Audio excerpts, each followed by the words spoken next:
Senhor, abençoe o nosso tempo. Senhor Deus, somos gratos por esse dia, a oportunidade que temos de refletir sobre esse assunto tão importante, relevante nas Escrituras e trazer algumas aplicações práticas para as nossas vidas também. Que o Senhor nos conduza nesse processo de aprendizado, de reflexão, que tudo que a gente fizer glorifique ao Senhor, no nome de Jesus. Amém. Muito bem, meu tema é sobre adoção e só para vocês entenderem o que eu vou fazer, tá? Eu vou começar com uma breve teologia bíblica da adoção para então entrar nos aspectos práticos que envolvem a questão da adoção, tá? Novamente, como está sendo gravado, eu não vou falar o nome das crianças, mas vocês já conhecem elas.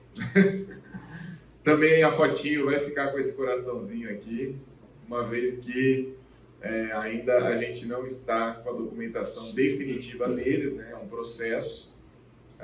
Esse processo envolve a destituição da família de origem, então a finalização do nosso processo de adoção. A gente ainda está no processo de guarda provisória deles, né? Então fica aí uma oração pessoal para que em breve essa documentação seja esclarecida. Mas o nosso objetivo aqui é de aprender a adoção como a imagem do amor de Deus, estudar alguns aspectos mais práticos e também como a igreja se envolve, né, nessa realidade.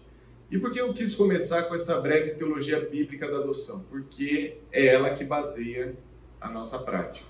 É a partir da Bíblia que nós entendemos aquilo que o Senhor deseja para nós. E para começar, eu quero fazer a ideia da adoção começando do Antigo Testamento, tá bom?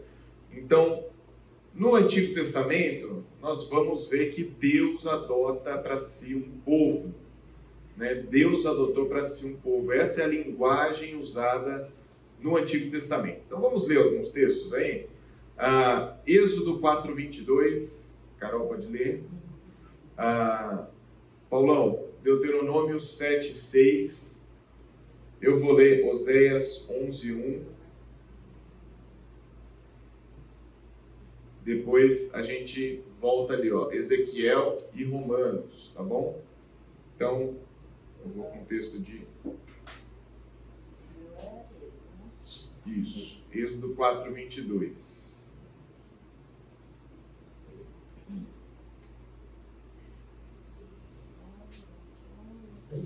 Diga a Faraó que assim diz o Senhor: Israel é meu primogênito.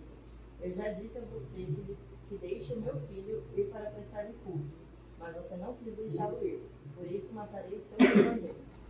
Muito bem. A ideia de Deus chamar Israel de meu filho, né? Em Deuteronômio 7:6, essa ideia é um pouquinho mais expandida. O que fala lá, Paulo?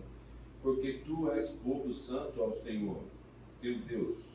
O Senhor teu Deus te escolheu para que lhe fosses o seu povo próprio, de todos os povos que há sobre a terra. Muito bem. Deuteronômio fala de uma escolha que Deus faz para com Israel. Se você olhar, ele vai mostrar daquela maneira assim, né? Você não era nada, você não tinha nenhum atributo especial, mas eu escolhi para ser o meu povo, eu escolhi para ser o meu filho. Oséias 11:1 fala assim, né? Quando Israel era menino, eu o amei, e do Egito chamei o meu filho. Novamente, Deus chamando o seu povo de filho. Ezequiel 16, de 1 a 7. Quem pode ler esse? E outro já abre Romanos 9:4.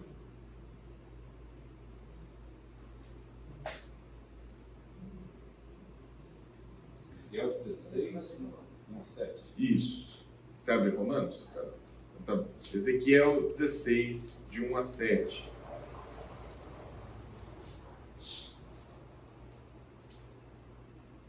Veio a mim a palavra do Senhor dizendo: Filho do homem, faze conhecer a Jerusalém as suas abominações. E dize: Assim diz o Senhor, Deus a Jerusalém: A tua origem e o teu nascimento procedem da terra dos cananeus.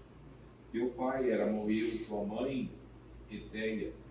Quanto ao teu nascimento, no dia em que nasceste, não te foi cortado o umbigo, nem foste lavada com água para te limpar, nem cegada com sal, nem envolta em faixas.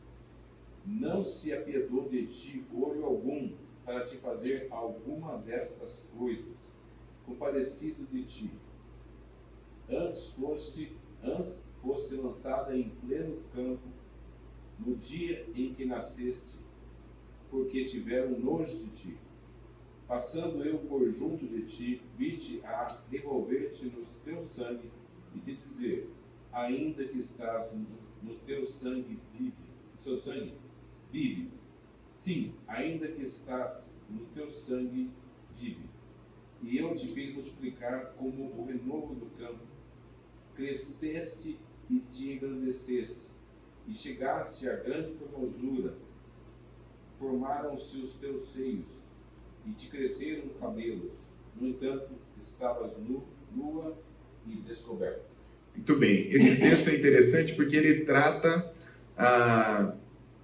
de que esse nascimento, vamos dizer assim, essa origem biológica de Israel foi negligenciada por seus pais, né? Os seus pais biológicos, os pais biológicos de Israel, eles não cuidaram de Israel, eles desprezaram Israel, eles abandonaram Israel.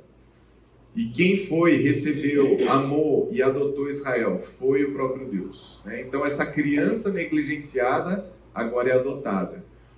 Tristemente, a continuação é que após ser adotada, o que Israel faz? Cresce e abandona todo aquele cuidado que o seu pai teve, né? E aí uma série de disciplinas e consequências vão acontecer a partir disso. Mas percebe que a linguagem de Deus é essa de um amor para com seus filhos, um amor pactual para com seus filhos, com o seu filho Israel, adotando Israel, chamando para si o seu povo. Paulo, falando do povo de Israel, vai falar a mesma linguagem. Romanos 9:4. O povo de Israel, deles é a adoção de filhos, bem como a glória, as alianças, a concessão da lei, a adoração e as promessas. Muito bem, então Paulo também compara o povo de Israel sendo adotado como filhos de Deus na linguagem do Antigo Testamento. Então, um resumo aí desses textos, né? Deus adotou um povo no Antigo Testamento, Israel, não por méritos de Israel, mas para a glória de Deus. Um povo que era um filho com a aliança e o amor de Deus para com eles. Então, fazendo essa caminhada teológica, né, da adoção de Deus, Deus adota para si um povo. E agora, esse reflexo dessa adoção vertical, né, Deus para com seu povo, tinha que ser refletido também horizontalmente.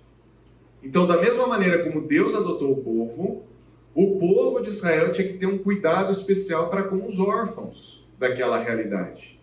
Os órfãos não podiam ser desprezados nem negligenciados. Essa adoção de Deus para o seu povo deveria ser refletida no cuidado horizontal, né? Então, a adoção vertical se refletia em adoção horizontal. De que maneira? Êxodo 22, de 22 a 24 e Deuteronômio 10, 18. Vamos lá. Quem pode abrir, já fala eu, tá bom? Quem abrir? Hã? Êxodo 22, 22 a 24. Quem puder abrir, fala eu. Estou esperando. A gente está no segundo. Tá no Deuteronômio? Então tá bom. Deuteronômio o quê? Eu abro então, eu falo eu, para Êxodo. Êxodo. Eita. Às vezes o papel vai mais rápido, né? Êxodo 22, de 22 a 24, dentro de uma série de legislações que Deus está passando, ele fala assim: não oprimam as viúvas nem os órfãos, porque se o fizerem e eles clamarem a mim, eu certamente atenderei ao clamor deles. A minha ira se acenderá e eu matarei vocês à espada. As suas mulheres então ficarão viúvas e os seus filhos então ficarão órfãos. Então há uma lei de Deus para o cuidado desses grupos, né? Os grupos menos favorecidos, mais negligenciados, e normalmente esses três grupos caminham juntos: os estrangeiros, os órfãos e as viúvas, né? Como aqueles que precisam de mais cuidado, como aqueles que também não têm como retribuir nada, como fazer nada em troca, né? É algo unilateral, você simplesmente vai cuidar deles, eles não têm como cuidar de você de volta, né? Não tem como retribuir aquilo que você faz. Deuteronômio 10, 18. Que faz justiça ao órfão e à viúva e ama o estrangeiro, dando-lhe pão e roupa. Muito bem, então Deus faz justiça a esse grupo. Deus está olhando para o povo de Israel e falando o seguinte: se vocês não cuidarem deles, a justiça virá. Porque esse é um grupo especial para mim. Especial no sentido de, eu quero que vocês cuidem deles, né? Eu quero que aquilo que vocês estão experimentando comigo, que vocês retribuam isso ao redor. Salmo 146, 9 e também Jeremias 49, 11.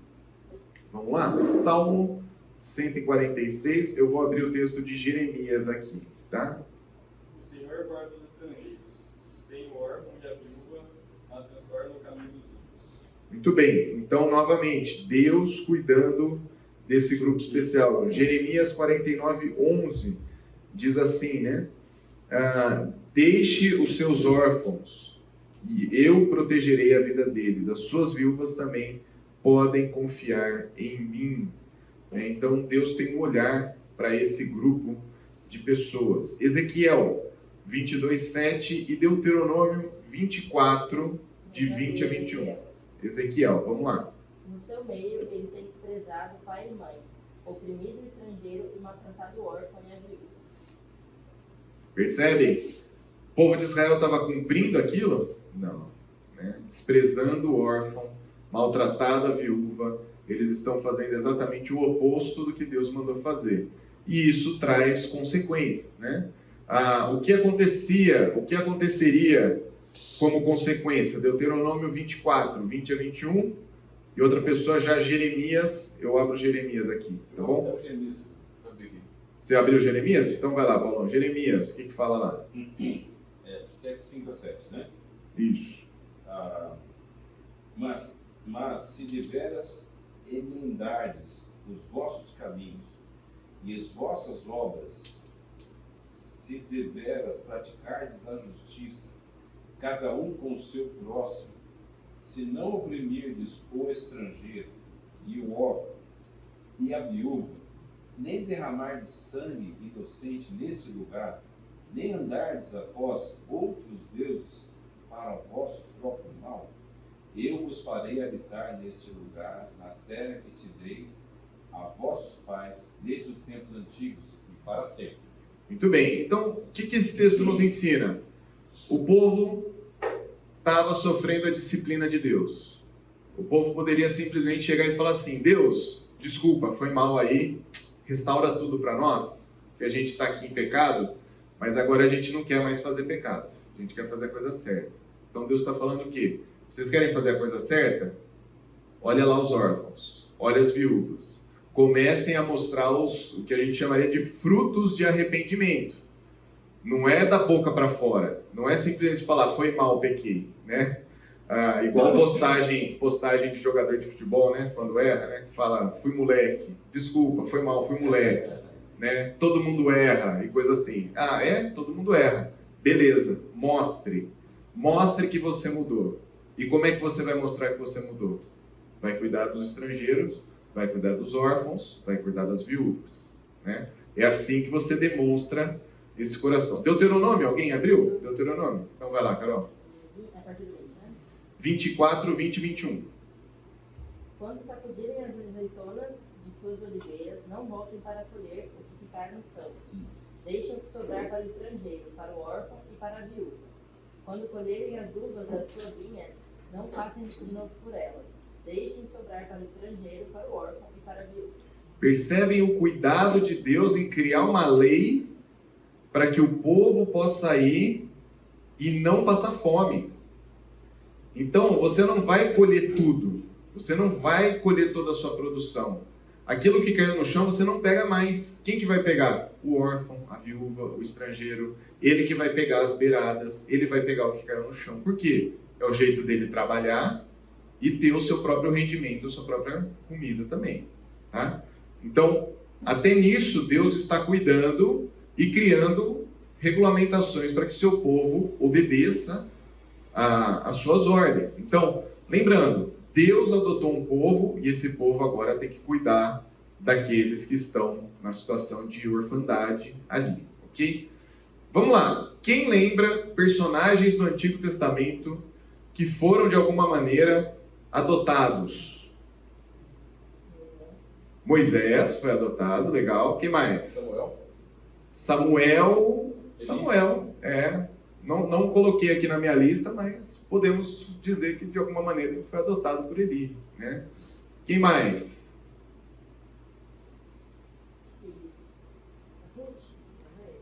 Ruth, olha só, é interessante porque aquele texto de Ruth, né, onde você for eu irei, o seu povo será meu povo, ele é comparado com um negócio chamado rito de adoção do Antigo Testamento. Ruth pode ser considerado assim, tá? Ali nós temos os três grupos, né? Nós temos a órfã, a viúva e o estrangeiro, né? Você tem os três grupos ali naquela mesma história, né?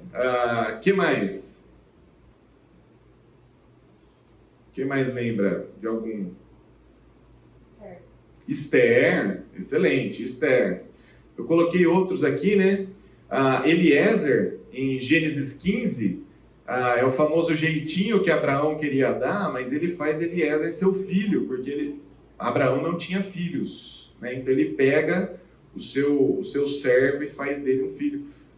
E outro também, Davi cuida de um órfão e coxo chamado Mefibosete, filho de Jonatas, né? Se não me engano.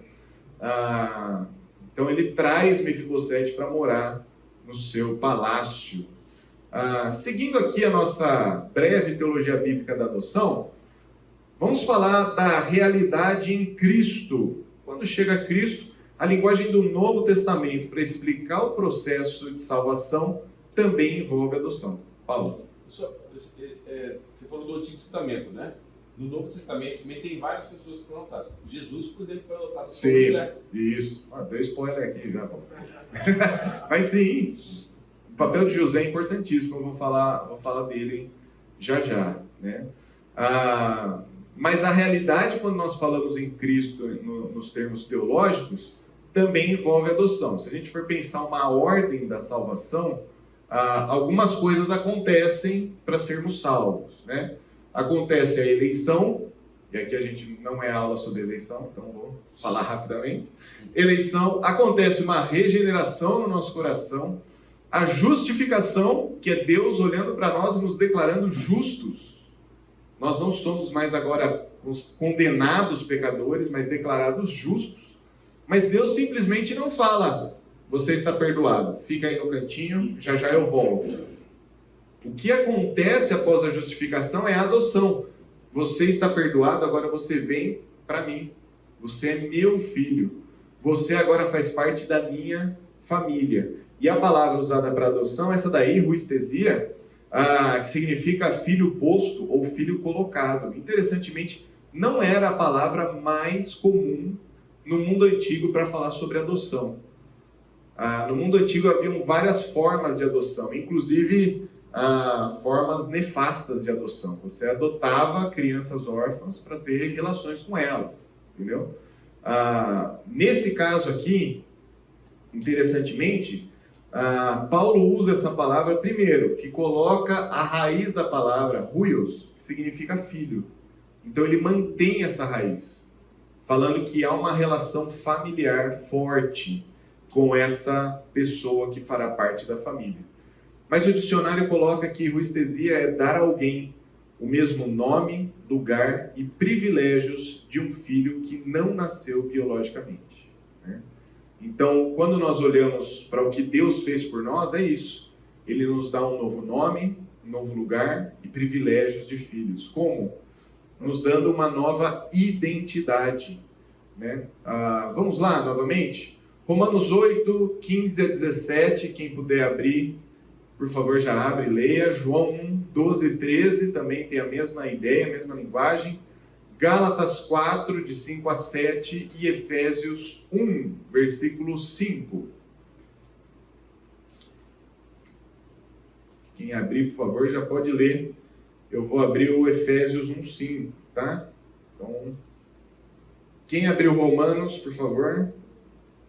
Porque não recebestes o espírito de escravidão, para outra vez estardes em temor, mas recebestes o espírito de adoção, de filhos, pelo qual clamamos Abba Pai. O próprio Espírito testifica que no nosso espírito somos filhos de Deus. Muito bem, então o primeiro aspecto aí reflete adoção. Nós tínhamos um espírito de escravidão, éramos condenados, por conta dos nossos pecados, nós éramos inimigos de Deus, alheios à graça de Deus, destituídos da glória de Deus, e agora o que ele faz? Por meio da adoção somos chamados filhos de Deus. Ele muda a nossa identidade, a nossa realidade de vida. João 1, 12 e 13, texto conhecido aí, hein? João 1, 12 e 13. Todos que receberam. Isso. Então, todos que receberam, os que creram em seu nome. O 13, Deus o poder de serem filhos de Deus. E o 13? Os quais não nasceram de sangue, nem da vontade da carne, nem da vontade do homem, mas de Deus. Isso. Não nasceram de carne e sangue, mas da vontade de Deus. Então, aqueles que creem no nome do Senhor Jesus Cristo têm um novo tipo de nascimento. Um tipo de nascimento que não é um nascimento biológico. Nem também, é o que João vai falar, o nascimento étnico. O nascimento étnico de Israel. Então, com a vinda de Cristo, você que é alguém, um judeu, alguma coisa assim, você não pode falar, então eu já fui adotado por Deus. Não. Porque nem todos que receberam, só vai ser adotado por Deus aqueles que receberam, aqueles que creram no nome do Senhor Jesus Cristo. Então, o nascimento étnico, o nascimento biológico, não é isso que faz alguém ser filho de Deus, né? O seu filho, por mais fofinho que ele seja, né, não é porque ele nasceu numa família cristã que ele está salvo, né? Ele precisa reconhecer o Senhor Jesus Cristo. Gálatas 4, 5 e 7. A fim de redimir os que estavam sob a lei, para que recebêssemos a adoção de filhos. E porque vocês são filhos, Deus enviou o Espírito do seu Filho ao coração de vocês, e ele clama: Abba, Pai. Assim você não é mais escravo, mas filho. E por ser filho, Deus também o tornou herdeiro. Percebem que o texto de Gálatas ele é muito parecido com esse de Romanos, tá? Ele também traz essa identidade. Primeiro, nós precisávamos ser redimidos da lei, porque a lei nos condenava. Então, diante dessa realidade, onde nossa identidade diante de Deus era condenados, agora por meio de Cristo, quando nós cremos no Senhor Jesus Cristo, nós somos adotados. Efésios 1,5 também fala: nos predestinou para sermos adotados como filhos por meio de Jesus Cristo, conforme o bom propósito da sua vontade. Então, quando nós cremos no Senhor, a nossa identidade muda. A nossa identidade muda. Você pode ter tido uma vida antes de conhecer a Cristo, que era uma vida totalmente alheia ao Senhor, contrária ao Senhor. Uma vez que você muda, você só muda porque você creu no Senhor Jesus. E aí você foi adotado nessa família, sua identidade muda, né? Quando nós estávamos no processo de adoção, tanto Nara quanto eu, a gente escutava uma frase que no início era um pouco chocante, assim, né? Que a gente falava assim: a Valentina está precisando de uns irmãos, né? Nossa, e aí, não vai ter irmão para Valentina? Tá? A gente falou assim: não, vai ter. E eles vão vir pela adoção, né? E aí o pessoal falava assim: nossa, sério? E algumas vezes a gente escutou a seguinte frase, né? Mas você não tem medo de vir com sangue ruim? E aí, às vezes a gente não sabia nem... No começo a gente ficava meio assim, né? Nossa, o que a gente responde, né? Então, normalmente a gente respondia da seguinte maneira, né? Olha, querido, querida, qual é o sangue bom? Para a gente começar a ver qual que é o sangue bom, qual é o sangue ruim. Porque realmente, quando a gente olha para esses textos aqui sobre identidade, a gente percebe que não tem nenhum sangue bom. Não tem nenhum sangue bom. Você pode ter nascido numa família de linhagem real. Tanto faz. Seu sangue é tão pecador quanto aquela criança que está num abrigo hoje. Quanto aquela criança que passou por uma série de situações de abuso, negligência, etc., que estão no abrigo hoje. Nenhum dos nossos sangues são bons. O único sangue bom é do Senhor Jesus Cristo, e Ele derramou em favor de nós. Então essa ideia de que pode vir com sangue ruim, gente, vai vir com sangue ruim, porque o meu e o seu também é sangue ruim. Todos nós temos sangue ruim, né? Por isso é tão importante entender biblicamente quando está falando sobre adoção. Adoção tem a ver com o nosso sangue ruim sendo tratado pelo Senhor. Além disso, né, além da identidade, Deus também nos dá uma família. Fala, Paulo. Ainda falando sobre essa questão da identidade, Lucas, nós temos um conceito de cultura que nós temos que ter nossos grupos. Mas agora, com a vinda do pós-modernismo, que derrubou vários absolutos, sim, e com a situação que nós estamos vivendo hoje de individualismo, hedonismo, todo mundo quer ficar no seu grupo. Qualquer pessoa de fora do meu grupo é alguém alheio, é estranho.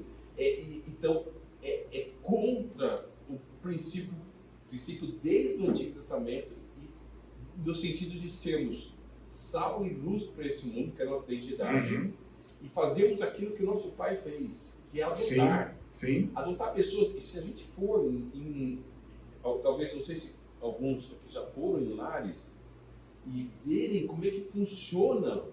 Eu sei porque eu adotei 2 meninas, né? Assim, a gente ia e via a condição daquelas crianças. Quando a gente foi levar as nossas, assim, leva também o sofrimento e a dor. Nós vamos ficar cegos para esse tipo de coisa? Qual que é a identidade que Deus nos criou? Para sermos representantes dele aqui na Terra. Então, é inviável esse tipo de pensamento que você colocou aqui. Olha, o da pessoa que questionou Sim. Né? É fora de senso bíblico. Né? Claro. E passa por uma percepção de entender, né? Peraí, eu também fui adotado por Deus. Então, pera lá, né?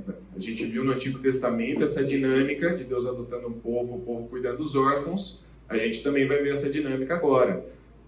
Por meio de Cristo, nós somos adotados por Deus, nossa identidade muda, e agora nós fazemos parte da família de Deus, né? Nós já lemos tanto o texto de Gálatas quanto o texto de Romanos, e eles trazem a expressão Abba Pai. E é interessante porque a gente não percebe, mas toda vez que a gente chama Deus de Pai, a gente deveria estar lembrando da nossa adoção por Deus. A gente perde isso, talvez pela familiaridade com que a gente fala Pai para Deus. Mas o ponto é exatamente esse. Toda vez que a gente está falando Abba Pai, Papai, Pai, meu Deus, meu Pai, alguma coisa desse tipo, nós perdemos de vista essa percepção que, primeiro, Deus é o nosso Pai que nos adotou, sem nenhum mérito nosso, mas pela graça e misericórdia dele. Segundo, quando nós nos chamamos de irmãos, o que nós estamos fazendo? Falando que agora nós temos uma família em Cristo Jesus. Uma família que não é biológica, não é de sangue. Uma família que não tem os genes parecidos, né? Ou sangue bom. O grande ponto é que nessa família é o que nos une em Cristo Jesus. Efésios 2,19 vai falar que nós somos colocados então nessa nova família que Deus estabelece. É interessante porque no mundo antigo, né, na época de Roma criou uma lei chamada Lex Lulia et Papia Poppae, que significa que os cidadãos romanos eram incentivados a ter muitos filhos para que Roma crescesse, para que o Império de Roma crescesse, para que a família romana crescesse. E qual que é o contraponto aqui? Que agora não é uma família genética que vai crescer. Agora, o ponto é que qualquer pessoa, de todas as épocas, de todas as gerações, que creem no Senhor Jesus, eu, você, pessoas do outro lado do mundo, pessoas de culturas diferentes, realidades diferentes, todas essas pessoas, quando creem no Senhor Jesus, agora fazem parte da mesma família. Essa família não tem laços genéticos. Essa família tem laços espirituais cada vez mais fortes. Cada vez que chamamos Deus de pais, Deus de pai, e uns aos outros de irmãos, nós lembramos da adoção. E a terceira mensagem importante sobre a adoção no Novo Testamento, além da identidade da família, é que nós recebemos uma herança. Então olha só que interessante. Deus não simplesmente nos salva e nos deixa no cantinho, esperando a gente para o céu, não. Deus nos salva, nos perdoa, Deus muda a nossa vida e coração, nos adota como os filhos, nos coloca numa nova família e ainda fala, você tem uma herança para participar. Você tem um prêmio a receber. Você tem uma participação nessa obra que é minha. Efésios 1:5, a gente já leu, que fala que Deus nos predestinou para sermos adotados como filhos, mas no versículo 14 e 15 ele fala assim, o Espírito Santo que é a garantia da nossa herança até a redenção daqueles que pertencem a Deus, para o louvor da sua glória. Né? Na verdade é o 13 e 14 aqui, depois eu corrijo. Mas quando nós cremos no Senhor, somos adotados, nós recebemos também, participamos da herança com Deus. Né? Alguém pode ler Romanos 8, 23?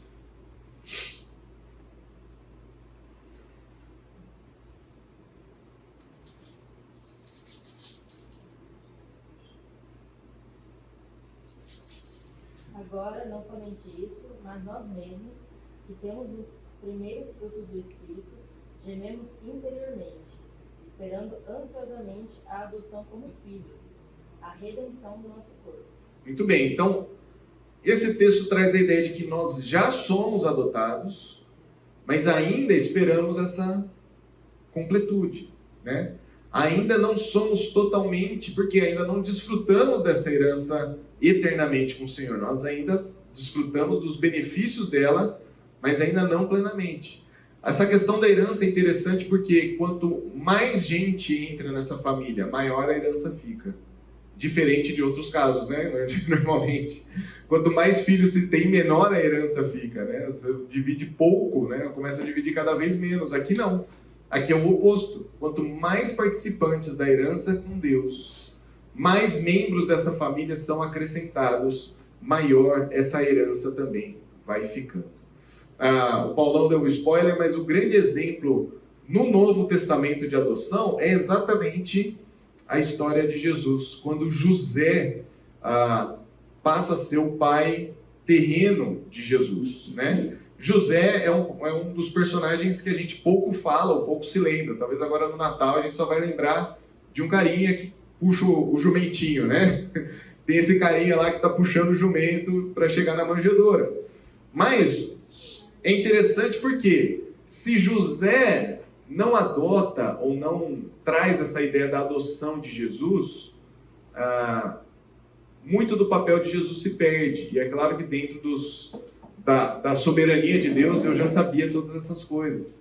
Mas quando você olha a linhagem real de Davi, ela é traçada até José. Ela não vai até Maria. Ela vai para José. Então, a história de Jesus, ela passa também por José ter adotado ou ter trazido Jesus para a sua família. José, ele aceita o seu chamado de ser um pai terreno, um pai real, né? Na verdade, tem um autor que chama Russell Moore, escreveu um livro sobre adoção, e ele chama que José é o pai verdadeiro, né? Verdadeiro no sentido de presente, né? De trazer as responsabilidades presentes para a vida de Jesus. Então, ele aceita o seu chamado de ser esse pai presente na vida de Jesus. Como um pai, ele protege essa criança recém-nascida e indefesa, né? E aqui é um comentário que eu fico pensando, né? talvez a gente pode até divagar um pouco aqui, mas o grande ponto é o seguinte: essa criança recém-nascida em defesa é protegida por alguém que se importou. Alguém que aceitou o seu chamado e falou: eu vou cuidar, custe o que custar. Está custando inclusive minha cabeça, vou levar minha família para o Egito, a fim de proteger toda a minha família. Custando também a honra dele na nossa sociedade, né? Exatamente, A exatamente. gente tem a percepção clara como cristão de que Maria, o nascimento foi virginal. Sim, Mas naquela sociedade lá, se podia concluir de não. exatamente. Exatamente, né? Quem ia entender essa história, né? Quem ia, vamos dizer assim, comprar essa história, né? Mas José não, ele aceita essa história. Ele cuida desse filho que não é biologicamente dele. E, gente, só um comentário rápido aqui. Eu não tenho dúvida que eu acho que o nosso país em breve vai aprovar as leis sobre aborto, por exemplo. Alguém duvida muito disso? Não. Gente, isso daqui vai ser passado em breve, vai ser uma canetada, seja o que for, né? E eu acho que como cristão nós temos dois caminhos a seguir. Primeiro, o caminho fácil, ir na rede social e reclamar, né? Então muitos cristãos vão fazer isso, eu não tenho dúvida, né? Vão criticar a lei, vão falar contra ela, vão falar uma série de coisas. O segundo é exatamente fazer o seguinte: essa moça, essa jovem, essa mulher que deseja abortar essa criança, a gente vai estar presente na vida dela e falar assim: não faça. Carregue o seu filho. Entregue voluntariamente ele para adoção. Você não quer criar o seu filho? Não tem problema. Mas entregue ele para adoção. Você não tem condição, você não quer, você está pensando em aborto, você não quer ficar, não tem problema. Mas a gente vai aconselhar você, vai acompanhar você, vai cuidar de você, para que essa criança seja adotada por uma família que a ame, que quer, que deseja e que vai cuidar e proteger ela. José fez isso com Jesus. José protegeu essa criança recém-nascida. José não tinha nada a ver com essa história. Se você pensar friamente, não tem nada a ver com isso. Mas ele tinha tudo a ver com essa história, porque ele falou: sim, eu vou cuidar disso. João. Tem um caso exatamente assim, ficou famoso pelo lado do negativo. Acho que foi antes da pandemia, um pouco antes da pandemia. Uma menina de acho que 10 ou 15 anos que engravidou, acho que foi no Rio de Janeiro. Se não me engano. Eu lembro dessa história. E aí ela acabou abortando. Eu lembro que repercutiu muito na mídia, porque uma galera chegou lá com cartaz, ficava gritando fora do hospital: aborta, e outra galera chegava gritando: não cartaz, aborta. não aborta e tal, e todo mundo xingando. E aí eu lembro que eu vi uma matéria num jornalzinho pequeno, que não saiu mais em lugar nenhum.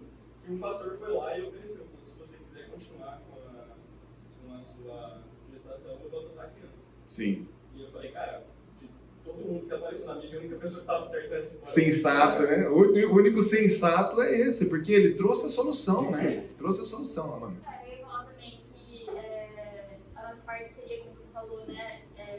Incentivar, ajudar a mãe, essa gestante, mas também se dispor a adotar, né? Claro, exatamente. Você se dispor a adotar, Isso, né? isso. Não, dá pra noção, alguém vai adotar, tipo assim, você se dispor a adotar. E tem um casal de amigos nossos, aqui da igreja, inclusive, que eles falaram com a gente que uma amiga, um casal amigo deles não cristão, a menina engravidou e ela comentou com eles se ela ia abortar, porque ela ia tomar uma pílula e abortar. E daí eles falaram pra ela assim: não, se você carregar, a gente adota o seu filho. E daí, mas ela acabou abortando de qualquer forma. Mas, tipo assim, eu achei muito corajoso da parte deles, porque Sim. eles são um casal recém-casado, entendeu? Sim, sim. Tipo assim, sem filhos, e eles se dispuseram a Claro. adotar a criança se a menina tivesse, mas ela acabou não tendo. Mas, assim, tipo, foi legal a exposição deles, eu acho que isso, tipo, Sem dúvida. Eu acho que esse é o tipo de presença que tem que estar aí, né? É uma realidade que vai acontecer, está acontecendo, e o grande ponto é: o que nós vamos fazer? Né? O que nós vamos fazer? Paulão. Só um comentário. Essa questão da adoção, o ladrão ele vem para roubar, matar e destruir. Então a proposta fácil é aborta. Isso. Lembra? Só que Deus está dando a oportunidade. Eu acho legal a colocação que você fez aí sobre o que podemos fazer de parte prática. Podemos dispor a abrir. Tem um filme interessante, eu esqueci o nome do filme. Tinha, acho que no Prime, de uma igreja evangélica. Eu vou falar desse filme. É o Som da Esperança, que chama. Som da Esperança. Né? Esse é o papel de José, você pode talvez fazer um comparativo com o aborto, né? E se José não assumisse, ou de qualquer forma ele pulasse fora de trás da terra, Maria seria apedrejada e Jesus é dessa. Isso. Então, isso é tipo um jeito de tirar a criança. Protegeu, né? Cuidou, né? A um preço bastante alto para aquela sociedade, né? Não era Muito só bem. um olhar torto, né? Era o preço da cabeça dele mesmo. Voltando no intervalo, a gente entra nos aspectos mais práticos dessa adoção, tá bom? Vamos tomar um cafezinho e a gente já volta. Falando um pouco da teologia prática da adoção, tá bom? Quando nós pensamos na nossa adoção em Cristo, nós devemos de fato celebrar, louvar, viver, adorar, proclamar ao Senhor como nosso Pai, uma vez que nós somos esses filhos por adoção dele. Precisamos entender que ainda há lugar nessa família para mais e mais irmãos, né? Mas quem são os órfãos hoje? Talvez a quantidade de órfãos, pensando na palavra onde o pai e a mãe morreram, não estão presentes, é uma quantidade mínima de crianças, né? Por outro lado, você tem uma série de situações que fazem essa criança ser retirada da sua família, seja maus tratos, abandono, situação de rua e por aí vai, né? Hoje no Brasil, há cerca de 33 mil crianças acolhidas em famílias ou instituições, tá? Isso significa que elas estão para a adoção? Não, significa que elas foram tiradas do poder familiar, tá? Por uma série de situações, elas não podem conviver na sua família por algum período. 33 mil crianças. 4.900 estão, sim, para adoção. Significa que aquela família, ou mesmo a família estendida, não tem nenhuma condição de receber essa criança. Então, essa criança passa a fazer parte de um cadastro nacional de adoção, né? O CNA, o Cadastro Nacional de Adoção. Brasil, isso é Brasil, tá? Algum desses dados, por exemplo, eu tirei de um texto da Fundação Abrinq, fazendo o cenário da infância e adolescência em 2025. Tá? Falamos agora há pouco sobre aborto, e ali tinha uma informação que para mim foi assustadora. Uma delas dizia o seguinte: 289 mil crianças nasceram de mães adolescentes entre 15 e 19 anos. E outro dado mais alarmante ainda é que quase 14 mil crianças nasceram de adolescentes de 10 a 14 anos. No Brasil. Essa é a nossa realidade no Brasil. Então a gente está falando aí de quase 300 mil nascimentos numa faixa de 10 a 18 anos de idade. 10 a 18 anos de idade. Quem são essas mães? Qual a condição dessas crianças? Qual que é a realidade de vida delas? No último ano, 41 mil notificações de negligência familiar ou abandono familiar. E quando nós olhamos, né, o texto de Tiago 1, 26 e 27, nós vemos, né, se alguém considera religioso, mas não refreia sua língua, engana-se a si mesmo. Sua religião não tem valor. A religião que Deus, nosso Pai, aceita é cuidar dos órfãos, das viúvas e nas suas dificuldades e não se deixar corromper pelo mundo. Algumas pessoas interpretam esse texto de uma maneira esquisita, achando que se você faz esse cuidado, Deus aceita ou salva você, e não é o caso. O caso aqui de Tiago é sempre, o livro de Tiago inteiro, ele está sempre fazendo comparativo fé e obras. Aquilo que você crê com aquilo que você faz. O reflexo daquilo que você acredita, refletindo nas obras que você vai mostrar como cristão. Então, você se considera uma pessoa cristã? Você se considera uma pessoa religiosa? Mostre isso como? Cuidando dos órfãos, cuidando das viúvas, não se deixando corromper pelo mundo, né? Um teste para vivermos a nossa prática religiosa que agrada a Deus é olhar para os mais fracos e agir como Deus deseja. Alguma pergunta ou comentário até aqui, que eu vou entrar numa questão ainda mais prática. Como agora a gente se envolve nessa realidade que nós temos? Não? Como se envolver então? Então vou começar das coisas, vou dizer assim, mais de cima, indo para as coisas um pouco mais profundas, tá bom? Pensando que eu e você fomos adotados por Deus, como nós podemos expressar essa adoção ao mundo ao nosso redor, né? Essencial para essa parte que envolve a prática, nós temos bem claro a parte que envolveu a parte teológica. Nós não adotamos ou nos envolvemos com os órfãos porque isso é bonito, isso é lindo, né? Outro dia mesmo eu escutei essa frase: eu acho tão lindo quem adota. Deu vontade de falar: meu querido, não é lindo, é muito desafiador, é muito difícil. Não é uma questão de bonito, de lindo. Nós adotamos porque nós fomos adotados. E aí dá uma janela boa para a conversa, né? A oportunidade de você falar de que aquilo que você está fazendo é um reflexo daquilo que Deus fez na sua vida. Não é mera ação social altruísta. É apenas compartilhar o que aconteceu conosco. Então, esses dias mesmo, num grupo de adoção que a gente faz parte, saiu muito comentário a respeito disso quando, eu não sei se vocês souberam, um caso de uma família que adotou muito para postar em rede social, né? E depois houve até uma questão que a escola envolveu poxa vida, esqueci o nome da assistência social, porque as crianças estavam sofrendo negligência, alguma coisa do tipo, porque os pais adotaram principalmente para ser bonito, para ser lindo. Na rede social era a família perfeita, e o grande ponto não é esse. O grande ponto é exatamente isso. Quando a pessoa adota, talvez ela está querendo alguma coisa de ser reconhecido. A adoção não é para ser bonito ou ser lindo. A adoção é um reflexo daquilo que Deus fez por nós. Se a gente tira isso de mente, meu amigo, a gente vai com um caminho muito equivocado. Amanda. Eu tenho vivido uma experiência um pouco diferente em relação à adoção, porque eu tenho um aluno que foi adotado por um casal afetivo e me parece muito mais isso por conta de vontade de ter filho, né, essas coisas que a gente já sabe, do que outra coisa, porque agora eu estou descobrindo que, por exemplo, eles não podem bater nas crianças, né? Assim, castigar, fez alguma coisa que a gente não combinou, né? Não tem isso e muitos deles nem acreditam que é por esse caminho que faz. Sim. Só que bota ajoelhado no filho. Nossa, pior. Deixa sem comer. Sério? Estou descobrindo isso aí. Então, o quanto que é importante, né? Essa visão mesmo, essa visão bíblica da adoção, dessa situação onde a gente precisa, eu ali como uma professora da criança, né?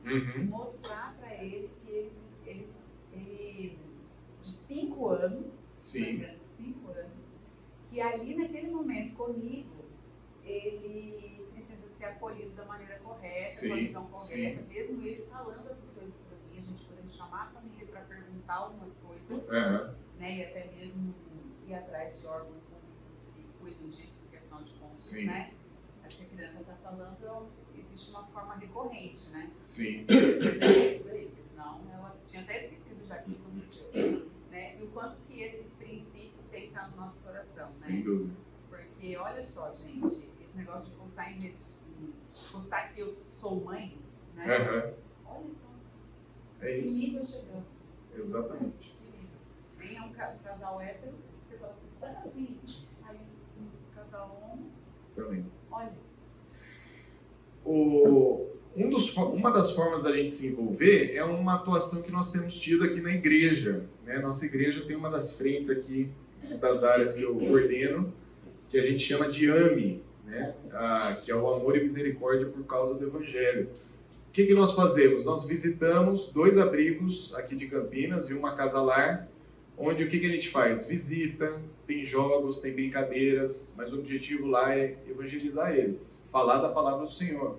Saber que mesmo não tendo um pai e uma mãe presentes, Deus é presente na vida deles, né? Nós oramos com eles, nós trazemos em programações aqui da igreja. Então, no último programa de férias, fechamos 2 vans para trazer as crianças para cá, né? Então, Meu sonho é ter que fechar um micro-ônibus, um ônibus e aí por vai, né? Quem sabe trazer todas as crianças para o programa de férias, não ter vaga mais para ninguém. Né? Tô brincando, mas o meu sonho é que cada vez mais crianças venham no programa de férias, né? Uma das coisas que eu gostaria é de que eles participassem da vida da igreja, que é longe, né? As casas lares, os abrigos, eles são em bairros bem mais afastados, né? Mas gostaria de participar da vida da igreja, participar desse momento que nós temos aqui, né? Aprender, escutar da palavra de Deus. Mas, aos poucos, eles estão vindo, né? Já levamos adolescentes em acampamentos da igreja, pré-adolescentes em acampamentos da igreja, né? Para quê? Para escutar da palavra, para saber que existe um Deus, né? E esse daqui é uma das grandes realidades, né? Quando meus filhos chegaram, primeiro dia em casa, então vamos lá, chegamos, vamos jantar, agora a gente vai fazer a oração, que é falar com Deus. Aí, minha filha, o que é Deus? Não sabia nem o que era Deus. Eu imaginei que ia perguntar o que é oração, né? Não, o que é Deus? Eu falei, nossa. E a gente começa do princípio, né? Começamos então, Gênesis, tal. Uma irmã da igreja fez aquele calendáriozinho com os atributos de Deus. Então, todo dia na hora do almoço, a gente vai ver um atributo de Deus, uma característica de Deus. Vamos falar, Deus é amoroso, então Deus é amor. Começando a trazer essa perspectiva de quem é Deus, de quem é Jesus, o que Jesus fez por nós, etc. Porque não sabem, não tinham noção nenhuma, não eram expostos a esse tipo de coisa. E é algo que nós temos feito ali nos abrigos, né? As crianças estão escutando, tem crianças que já se converteram, graças a Deus, né? Então, hoje começa até um processo de discipulado com essas crianças ali. Então, são as realidades que nós temos aqui também. Outro ponto, né, é um pouco mais profundo do que simplesmente servir nos abrigos, é você apadrinhar. O apadrinhamento é um programa focado em adolescentes, principalmente em situação de abrigo, que tem pouca perspectiva de adoção ou mesmo que não serão adotados. Então, naquele grupo onde saíram da família, mas não foram para uma lista de adoção. Eles estão num abrigo, numa casa-lar, esperando a condição judicial deles ser definida, né? E às vezes a família não tem ou mostra pouca mudança para receber esse adolescente de volta. Então, o que faz? Algumas famílias do nosso meio já fizeram isso, algumas têm feito isso ainda, que é você entrar num programa junto à assistência social que chama apadrinhamento afetivo, né? Que chama apadrinhamento afetivo. Então você entra nessa lista, você identifica algum jovem, algum adolescente que está disposto a ser apadrinhado e você passa a fazer um processo de mentoria, de aconselhamento e, por que não, de evangelizar, trazer a igreja, participar dos nossos ambientes, né? Por quê? Porque essa criança, né, adolescente, ele vai passar o final de semana na sua casa, ou alguns finais de semana na sua casa. Então, a oportunidade de você, reunião de jovens, reunião de adolescentes, vou levar na reunião, vou levar na igreja, vai participar das nossas refeições, vou conversar com ele. Tem um casal que está pagando um curso técnico para esse jovem, porque sabe, vai ser muito difícil. O que acontece é que normalmente é o seguinte, o adolescente completou 18 anos, tem uma festinha de parabéns, um aniversário, e muito obrigado, agora você pode ir.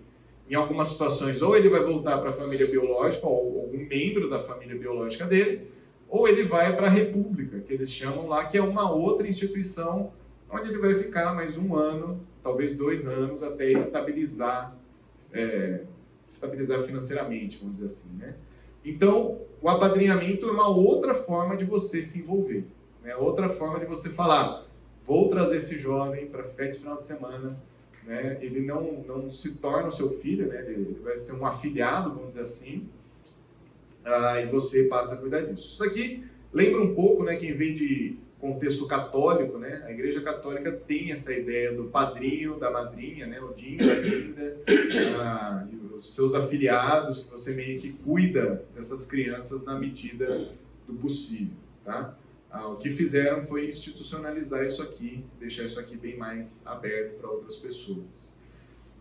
Outro programa que tem crescido no nosso país é a Família Acolhedora.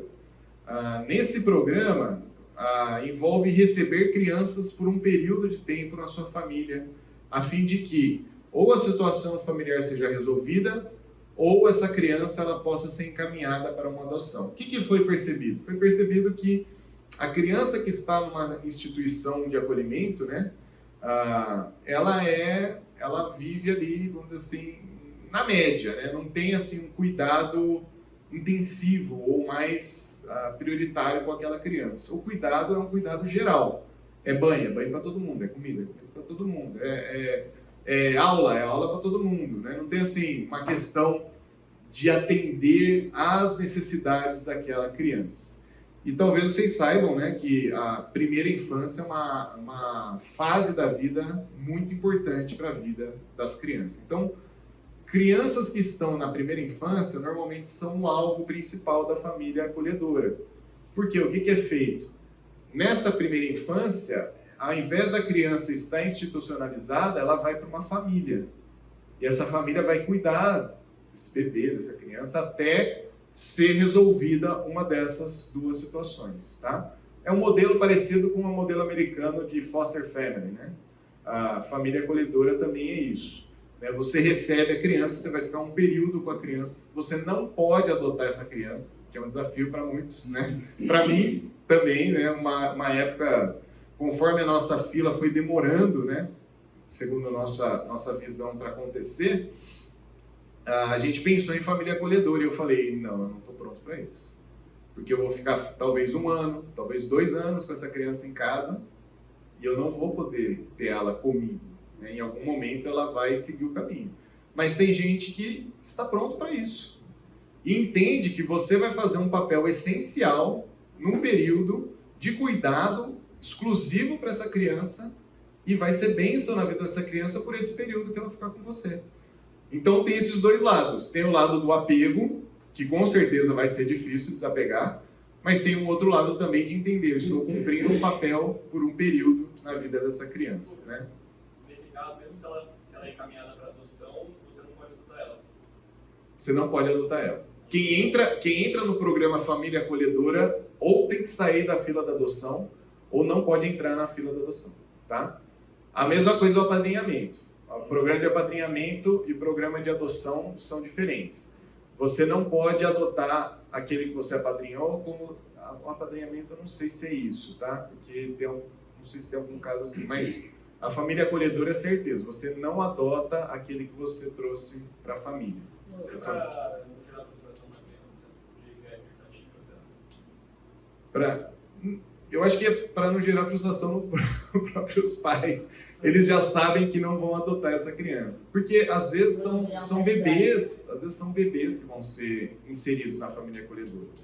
Então esse bebê, ele, às vezes, não vai ter a noção ainda. Mas o que ele está precisando? Então, às vezes, está precisando dos estímulos necessários nessa primeira infância, né? Então, quem que vai dar esse estímulo? Porque dentro de um abrigo, você tem, sei lá, 30 crianças, né? Você não tem como dar o estímulo necessário para aquele bebê, né? Então, por isso que tem esse programa. Você ia falar, Paulo? Não, eu não consigo enxergar Deve ter uma outra razão, além de não poder adotar.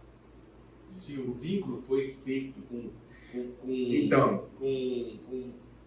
construção, com possibilidade, eu não sei por que não adotar. Não pode adotar por conta da própria fila de adoção.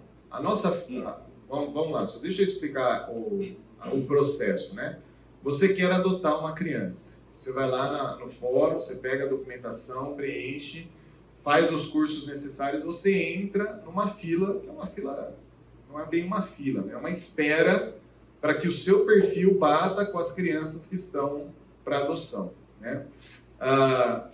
E qual o problema? O problema é que no Brasil, vocês viram lá, 4.900 crianças para adoção e nós temos, acho que 30 e poucas mil pessoas na fila de adoção, famílias esperando ser adotadas.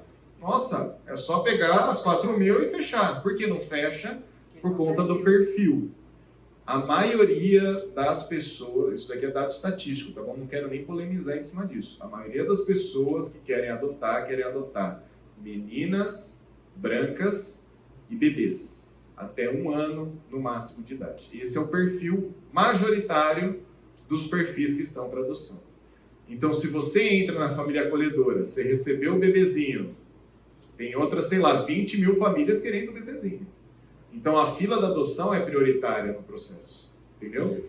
Então, por isso que a família acolhedora não pode adotar, né? Não pode adotar, porque você vai ter esse vínculo com a criança, você vai querer adotar ela, provavelmente, né? Eu estou falando aqui uma situação que aconteceria comigo. Se tivesse comigo, eu ia falar, eu vou adotar ela.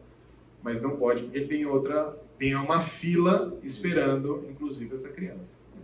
Mas isso não deixa, por exemplo, cristãos se envolverem, né? Por vezes, o cristão, quando se envolve em família acolhedora, ele entende o seu papel e ele está ali, inclusive, orando. Senhor, que seja uma família cristã que adote essa criança. E é interessante os testemunhos de que essa oração sendo respondida e famílias cristãs adotando. E só um comentário antes do Boroto entrar ali.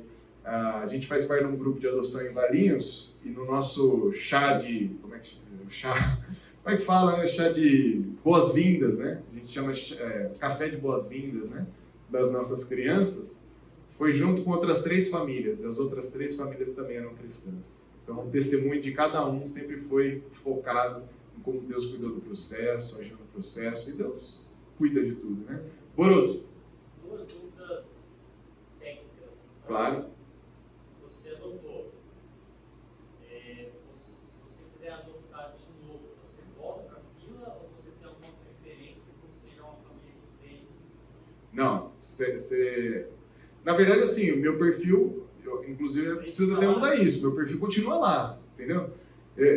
Foi interessante você fazer essa pergunta, porque assim, meus filhos tinham chego, a gente fala que a gente estava no olho do furacão, né? Nossa família saiu de 3 para 5, então estava uma revolução de morar num apartamento com 3 pessoas, estava num apartamento com 5, nas férias, né? Então, assim, aquele negócio, assim, e de repente o nosso telefone toca, uma vara do interior de São Paulo também. Não, a gente está ligando porque a gente viu o seu perfil aqui. Eu falei assim, meu amigo, eu estou no olho do furacão, eu não tenho nem condição de pensar assim. Daí passou um tempo, né? Nossa, mas quem será que eram as crianças? Eu falei assim, sossega, ele não está dando nem conta dos nossos aqui, imagina receber mais 2, né? Então, mas assim, o perfil, se você não fala, ele continua lá. E aí vai sendo chamado. Vai sendo chamado. Outra pergunta, acho que é importante a gente perguntar pessoalmente, você pode trocar o nome da criança e a data de aniversário dela? A data de aniversário você não pode mudar, tá? A data de aniversário não. O nome tem bem a ver com a questão da identidade, tá? Eu acho que eu já escutei pessoas que adotaram bebês e mudaram o nome, tá? Principalmente bebê está no processo ainda de formação. Porque que acontece o seguinte, só para abrir um pouquinho, né? A partir do momento que você sai com a criança da instituição, você está com a sua guarda provisória, né? Você tem a guarda provisória e ela vai sendo renovada conforme o processo de adoção vai sendo, até o processo de adoção ser julgado. Com a guarda provisória, no estado de São Paulo, você já pode sair com a guarda provisória para fins de adoção, inclusive com o nome que você deseja para os seus filhos. Os meus filhos já eram mais velhos, assim, né? Então, chegaram com 6 e 7 anos. Então, eles já se identificavam com o nome deles. O que a gente fez foi mudar o sobrenome deles. E aí a gente pode, pela lei estadual, mudar o sobrenome deles, né? Então, assim, para escola, plano de saúde, atendimento médico, postinho, tudo é o sobrenome nosso que está neles agora, né? Então, quando eu falo Fonsecas, vamos embora, ele já é a gente vai embora, né? Coisa assim. Então, você pode mudar o sobrenome. E aí, a questão do nome vai depender. A data de nascimento, não. E quando sair a sentença do juiz para adoção, aí você tem uma nova certidão de nascimento. Aí você recebe. Não, com a data de nascimento normal deles, biológica deles. Né? Não, tem família que comemora o dia da adoção. Isso. Não, isso... Mas isso é mais uma coisa... comemoração. Né? né? Dia 29 agora é o nosso dia da adoção. A gente vai ter a sessão de fotos e tal, não sei o quê. Mas a certidão deles continua o aniversário deles lá. Né? Beleza? Então, família acolhedora, alguma dúvida com relação ao programa? Eu quero falar então a última etapa do programa, que é realmente adotar uma criança. Quando nós adotamos uma criança, nós estamos vivenciando aquilo que Deus fez por nós. Né? A adoção é a representação do que acontece entre nós e Deus. Uma criança ou adolescente, ele passa a morar e fazer parte da sua família, da sua história, da sua herança, tem uma nova identidade. Esse autor aí, Russell Moore, no livro dele, Adoção, ele coloca ele faz essas duas comparações. Adoção é missão e adoção é guerra. Ele não colocou adoção é lindo, né? Não colocou. Ele colocou adoção é missão e adoção é guerra. É missão porque é alcançar o perdido e fazer dele sua família. Né? Aquelas duas crianças entraram pela porta quando eu os conheci e falei assim, são meus filhos. O que eu faço para eles virem para minha família? Tá aí, são eles. Não vejo a hora deles fazerem parte da minha família. Quero levar eles para minha casa. Quero cuidar deles. Quero dar, presente, brinquedo, a roupa, a comida, as responsabilidades. Também tem essa parte, né? São filhos? Então vou tratar como filhos. Tem responsabilidade aqui dentro de casa, né? Mas também é guerra. A adoção é uma missão de fazer o perdido família, mas também é guerra, uma guerra espiritual. A guerra espiritual, né? Tem situações que acontecem que elas vão testar a sua fé no Senhor. Elas vão questionar a sua convicção. O que você está fazendo? Por que você trouxe essas crianças para dentro da sua casa? É uma guerra espiritual no sentido de que essas crianças vêm de contexto diferente. Sofreram questões que talvez muitos de nós nunca sofreríamos. Passaram por histórias que a gente não sabe. Ou mesmo quando sabe, é estarrecedor. E o ponto é, como é que a gente vai lidar com essa questão espiritual da vida dessas crianças? Amanda? No caso, né, assim, lá na minha realidade, é uma criança que foi gestação de droga, depois de nascida, abuso e abandono na sequência. Uhum. Então, que aluno é esse que eu estou recebendo? Sim. Né? E ao final foi adotado por duas pessoas que não têm Deus. Sim. Né? E ele tem uma briga constante de conflitos internos que reverberam lá no dia a dia, nos não que ele recebe, nas trocas que ele faz. Né? Uhum. Então, isso é um recorte ali de 4 horas que eu fico com ele. Sim. Né? Sim. Mas imagina dentro de casa, né? Dormindo, acordando, dormindo na vida, né? Sim, sim. E isso a todo tempo. Ela grita espiritualmente, isso é uma boa carga. Claro, Né? claro. Você precisa estar aí muito alinhado com Deus, pedir mesmo a comunhão com o Senhor para discernimento, sabedoria para poder lidar com as situações. É bem lindo, realmente. Como pai e mãe, eu nem imagino, mas como professora... E é um desafio espiritual, né? A questão, você levantou a questão dos nãos, né? É bem isso, gente. Essa criança que está na instituição, a instituição faz o melhor que ela pode para que essas crianças sobrevivam. Mas normalmente, assim, siga a sua vida, né? Minha filha, quando ela chegou, primeiro dia, vamos tomar o café da manhã. O que você quer de café da manhã? Aí ela viu que tinha uma caixa de bombom assim, ela falou assim, bombom de café da manhã? Não! Aí ela saiu e foi chorar no quarto. Eu falei assim, não é assim que a gente resolve as coisas. Não é chorando no quarto. Né? Então, café da manhã é café da manhã. O bombom tem a sua hora. Mas, o que ela está acostumada? Chega lá, faz uma birra, faz um negócio. Vai ter o que ela quer. Né? Agora também tem uma rotina. Então, novamente, você tem os benefícios e as responsabilidades. Né? Você tem tudo isso, porque agora é uma família. É uma guerra, né? A adoção é guerra, porque tem os seus desafios. Né? Meu filho não falava quando ele foi institucionalizado. Com 5 anos, ele ainda não falava. Hoje ele está começando a formar as frases, né? Com muita dificuldade, está formando as frases. Então, é um desafio, é fono que ele precisa ir, né? Minha filha, a gente estava falando, meu Deus, ela perde muita atenção. O que acontece? Né? Será que tem alguma coisa ou é só falta de atenção? Não é só falta de atenção, Deus, né? Muita falta de atenção. Precisamos trabalhar isso, então vamos focar. Agora, agora não fica com isso, faz aqui. Primeira semana, a gente falava assim, né? Nossa, deu uma canseira aqui, né? Vamos ligar um desenho, eles assistem o desenho pra gente dar uma geral na casa, alguma coisa assim, né? Ligamos o desenho, minha filha, fazendo estrelinha dentro do apartamento. Minha filha, senta lá assistir o desenho. Não quero, não vou. Ela ficava 2 minutos, já saía. Não conseguia focar nem no desenho. Falei assim, meu Deus do céu, o que vai acontecer? Eu tenho 2 que não querem sair da TV, a outra não consegue. Mas tudo também vai de adaptação, vai de consistência, né? Mantendo uma rotina, mantendo uma questão. A adoção é contracultural, ela é contracultural. Nós, quando olhamos a questão da adoção, ela é contracultural no sentido de que as pessoas, por vezes, elas não querem adotar. Quantas vezes uma pessoa que às vezes tem uma dificuldade de engravidar, você aconselha ela no sentido de, você já pensou em adoção? Ou normalmente a gente fala, vai no médico, faz o tratamento A, B, C, né? Gasta um carro com tratamento e etc.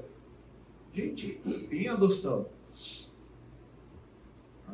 Por vezes a gente escuta assim, a minha última opção é a adoção. Por que a última opção? Por que a última opção a adoção? É contracultural, porque você escuta pessoas falando assim, você vai adotar? Mas você sabia que eu tenho um primo conhecido, meu vizinho, que ele adotou, e aí vem aquela história super escabrosa, né? Terrível, do filho que fez não sei o quê, o filho que foi para as drogas, o filho biológico. Eu ouvi muito, né, que lindo, que legal, não sei o que, mas adota bebê. Se você não está com criança maior, você já tem caráter formado, você já... Então, tem até isso, né? Adota bebê, né? Tem um perfil que a Naila conhece, que a pessoa resolveu adotar só os perfis menos desejados. Então, é criança com síndrome de Down, é criança paralítica, com deficiência mental. Só esse tipo de criança ela adotou. E a pessoa fala, nossa, que coragem, nossa, que... Gente, é contracultural. É contracultural. Ela resolveu adotar o que ninguém quer fazer. Deus não fez isso com nós? Olha as pessoas que Deus adotou. Pessoas que não eram nada. E o Senhor fez família. É contracultural quando a gente escuta esse tipo de coisa. Você vai adotar? No nosso processo de adoção, a princípio eu tinha feito um perfil bem restrito, né? E conforme a Valentina ia crescendo, a gente também, e conforme a gente ia participando de grupos de apoio de adoção, a gente ia aumentando o nosso perfil, ou melhorando o nosso perfil. E a questão do perfil é um pouco fria, né? Porque você coloca num papel aquilo que você não consegue visualizar ainda. Né?